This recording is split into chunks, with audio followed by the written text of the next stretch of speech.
So here is a frog dress. I picked up this fabric thinking of my sister. Unfortunately, there was not enough fabric for me to like make her a skirt and send to her because she's tall, and I did not take that into account when I originally got the fabric. Um, so this is a frog dress. It is darling. This is actually the same red as the spaceship shrug and hat. This dress just makes me so happy. It has elastic on the neckline and the arms.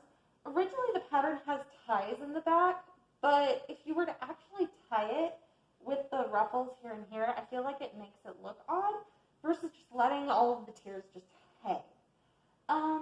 And overall, I am really happy with this project. It is, I want to say a child size 8 because I didn't want to just make baby stuff for toddler size stuff.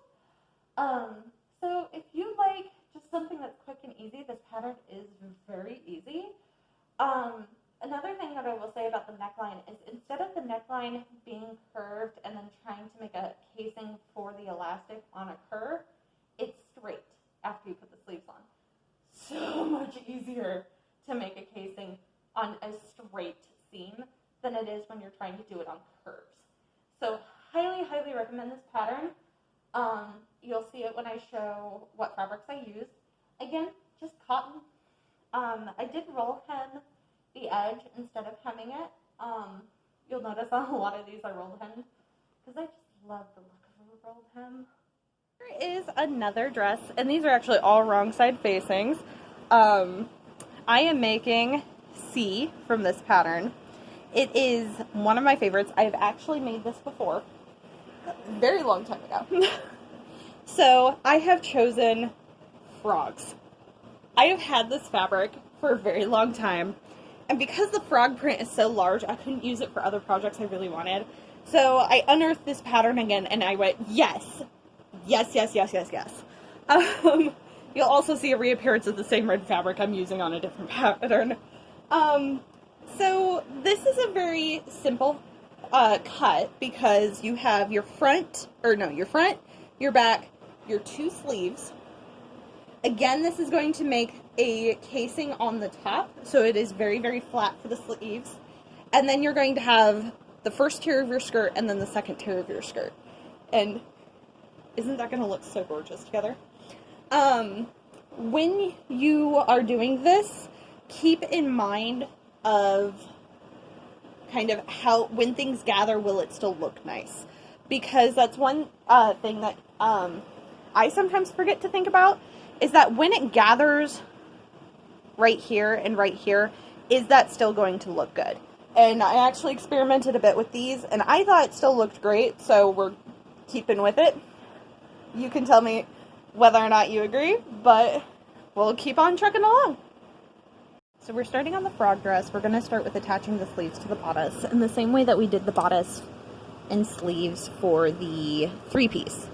So, of course, I'm doing this on the serger again because serge seams look awesome. And doesn't this frog print look so darn cute?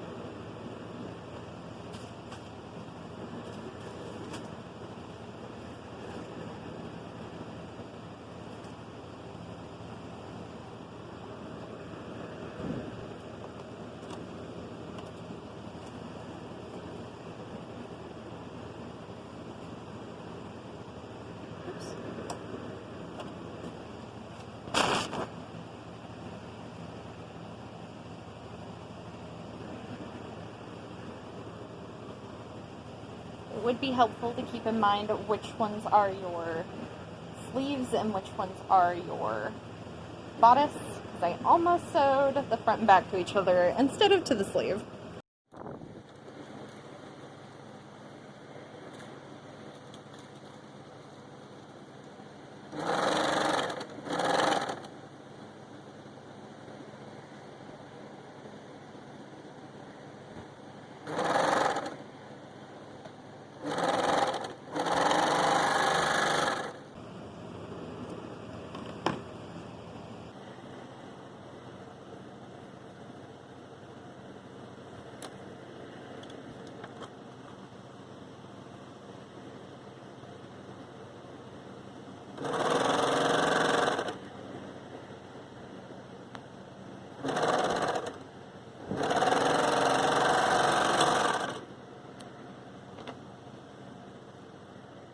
also do these seams for the underside of the arms, so that suddenly you have a top bodice that looks like this.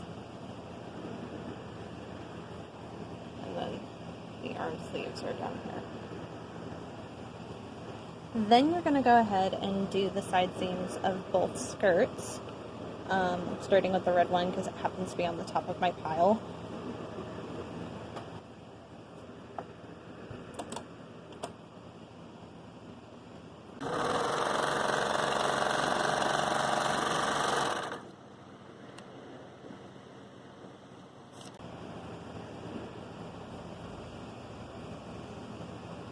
And I don't pin straight seams on a serger.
Reminder for casings.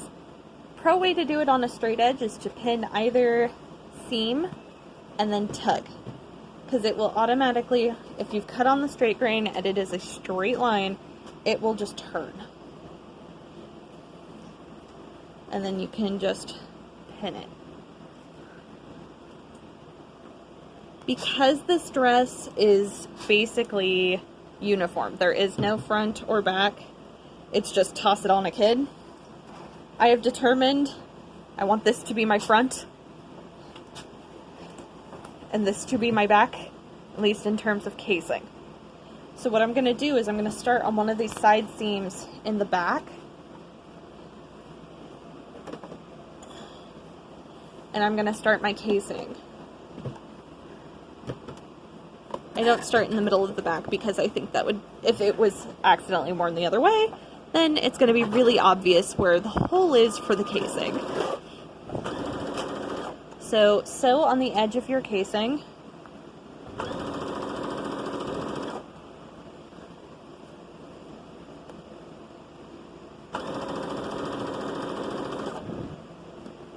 And you're going to repeat this for the sleeves. Exact same procedure. And you're going to leave the bottom open.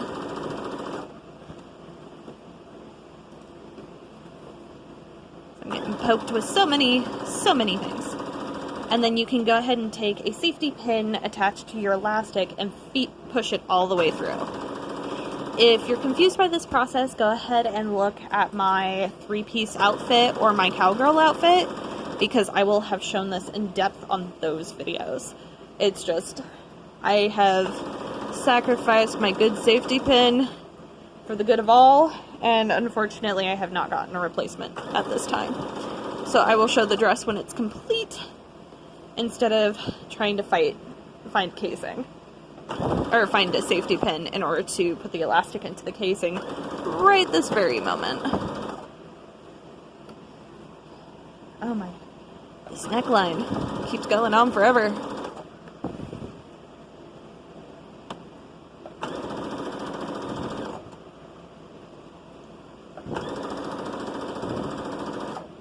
Okay, back stitch because I'm leaving a hole, and then I'm done. And repeat onto the sleeves. Do not forget to clip your strings. Nothing is more annoying than finding out that you think you're done and then you find out there's a bunch of strings everywhere. Okay, and then repeat for the sleeves. And I'm going to do that off camera. See you in a few. Okay, so when you are doing this, make sure you have determined what your front is. I like this green frog that is facing up this way to be my front and my top. So I'm going to go ahead and start at the seam, and I have my stitches long and somewhat loose, but not terribly so. And I'm just going to baste the top, no back stitching, or you are not going to be able to make ruffles happen. Ruffles don't happen if there is back stitching involved. And remember to leave long strings. If you clip it short, you are not going to have a happy time trying to find the ends. So, clip it long, leave it long, push all the strings out of the way again. I prefer to divide this up into this in between each seam, personally. You can have your own division on how or where you want your strings to begin and end. I just prefer to have it in between the seams because it makes it work a lot faster. And it also helps me with pre-measuring everything, so that if I'm matching everything seam to seam and I just fold things in half and just pin the half point, then magically I don't have to care too much about whether or not things behave. So that is the bottom tier that of course matches the top. For the middle, it's just solid red. Now you can baste on either the right side or the wrong side. It does not particularly matter. I just prefer to do it on the right side. So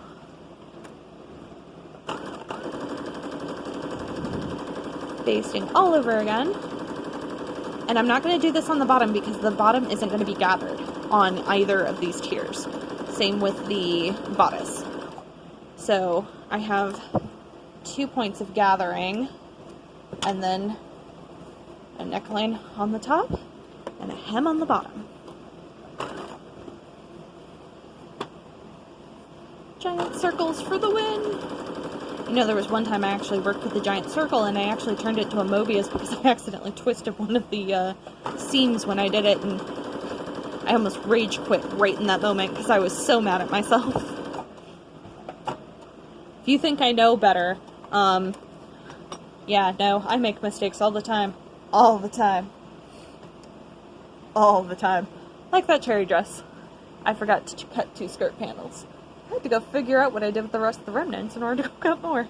Alright, see you in a few. When you make ruffles, you make sure you're pinning in the right direction because I would be the first to tell you I've done that wrong a few times. It helps if you've already pre-basted every layer when you're doing multiple layers. So, all the string. You grab one string that is attached to the seam, which is a little difficult when I have all the strings right here. Okay, and then you start pulling on it.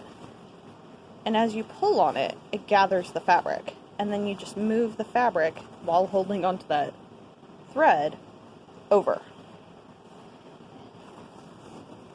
And so you push it around, make it look a little nice. See?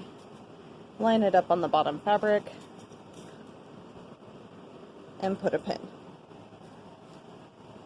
And you just keep rinsing and repeating that around until your top fabric is about the same length, or yeah, about the same length as your bottom flat fabric, the one you aren't gathering. I always put the ruffle on top, especially when it, oh, it would be helpful if I wasn't trying to put a broken pin through that. When I am serging ruffles, I always put the ruffle on top. And the reason for that is it behaves a lot better when the fabric is getting cut and it goes, it expands when you cut it with the knife blade attached to your serger, and then it will not end up in all of the gears because your machine gets confused.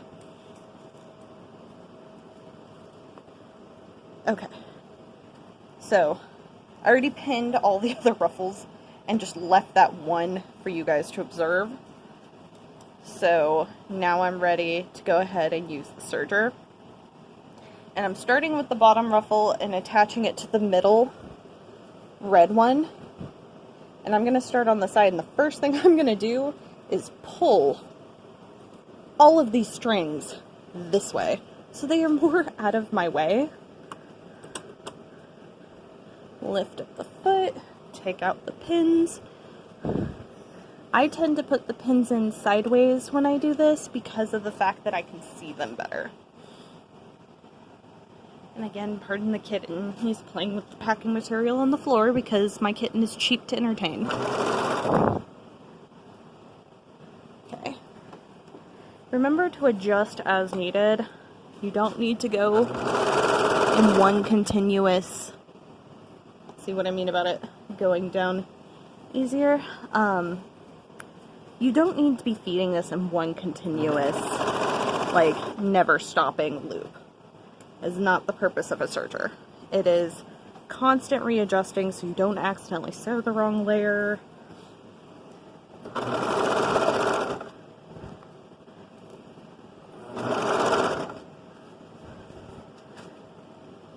And me trying to fight the camera so that I can see what I'm doing and not end up with a blooper reel because I managed to cut myself on something.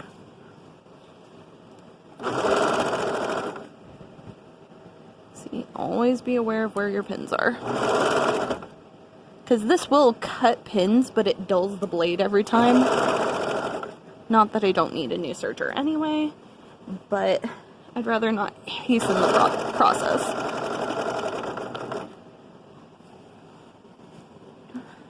This is a great beginner serger, by the way, because of the fact that it is only about $150 on Amazon. It has lasted me quite a while, but I do need to get more of a sturdier serger because of how frequently this gets used. I managed? No. Now as I get to the seam, I'm going to pull all of the strings out, because I'm managing to mostly cut off the basting that I did before, so that I don't have to worry about the basting string needing to be kept so that I can take that back out.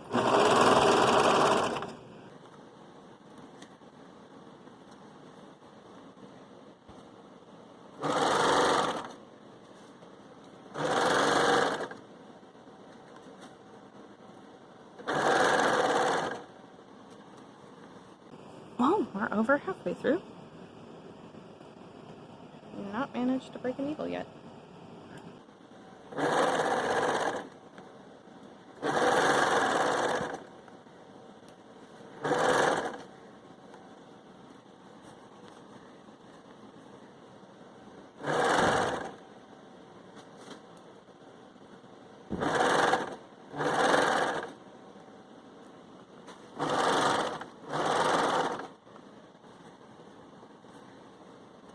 Alright, we are almost done with this one.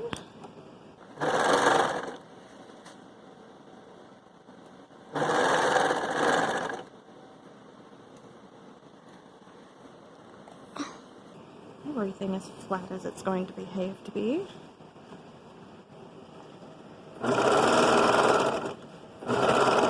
Remember, I do want to cut that off. And leave a long tail, because you're going to weave that back in. And then you're done. So I'm going to repeat that off camera for the next layer, which is the top to the middle ruffle. The reason I'm doing that off camera is I have to fight that one a lot more, and I'd rather not have to reach around a tripod trying to do it. So I will be right back. Next thing we're going to do is do a rolled hem. Every machine is different in how well it'll behave for that, but look at this ruffle. Isn't that cute? So this is the one that we just did, is the red middle one to the bottom. And aren't those frogs so darling? I have been agonizing for years of what I was going to use this fabric on, and you can kind of see the kitten's tail distractingly in the back. Piggy heard me. But this fabric I bought with one of my sisters in mind, but I never got around to making anything for her. And then I saw this pattern and I saw this red and I was just like, you wanna know what? I'm gonna make something and it's not gonna fit her, but it's going to be eye candy for me. So I will see you when we do the rolled hem. We're on the last portion of this frock dress. So all I'm doing is the finishing hem. I could do a regular rolled hem, or a regular hem instead of a rolled hem, but I just love how a rolled hem looks when it's done.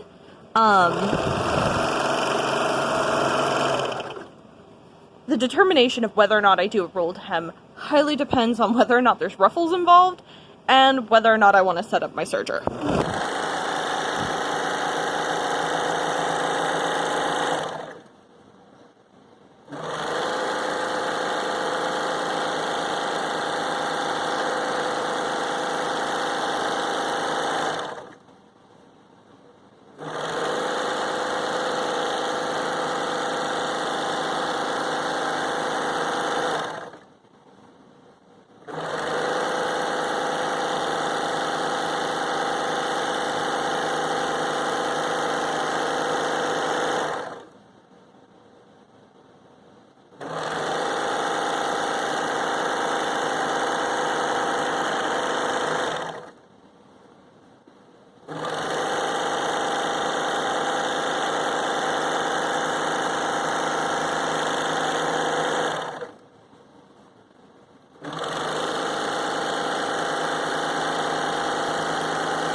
Okay, so for a rolled hem, you overlap the rolled hems without cutting, and then pull away.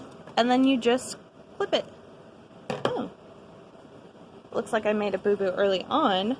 But that's easy because, again, all you'd have to do is just match up that rolled hem area and go over it. But it doesn't look like I did that on any other part of the hem, which is good. So, when you have to fix a rolled hem like this, find your area, start before it, careful to avoid the blade, and then just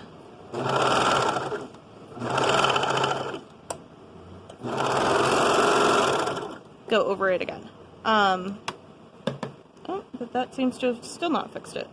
Okay, I'm just going to cut that off.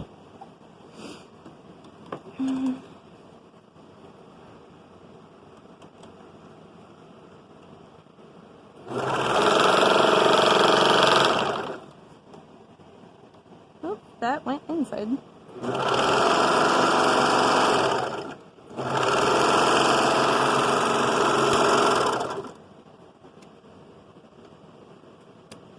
Okay, so I fixed that area. When you do rolled hems, remember to not push or not pull too much, because otherwise it's going to make the fabric misbehave. Other than that, if you want to use a rolled hem instead of a regular hem, please feel confident in doing so. Just remember that when you're setting up your settings, like mine, hi Jervis, that you figure out what's best for your machine and adjust accordingly.